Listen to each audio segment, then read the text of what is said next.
زینب کنار قتلگاه چون مرغ به بال آمده خنجر مکش شمردون زهرا به گودال آمده از خنجر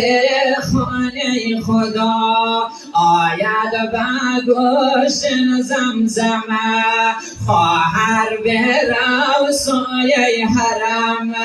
سوگن به جان فاطمه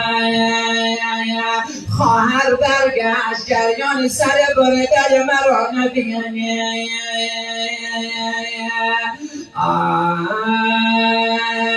سرگشت از پیکر جدا خانه از گل و فوار زده زینب رسید و با صبر گلوی پار زده در زیر پا ریحانه ها نقش زمین دردانه ها گویند محمدا در زیر تازیانه ها خوش روی عبی عبدالله صلوات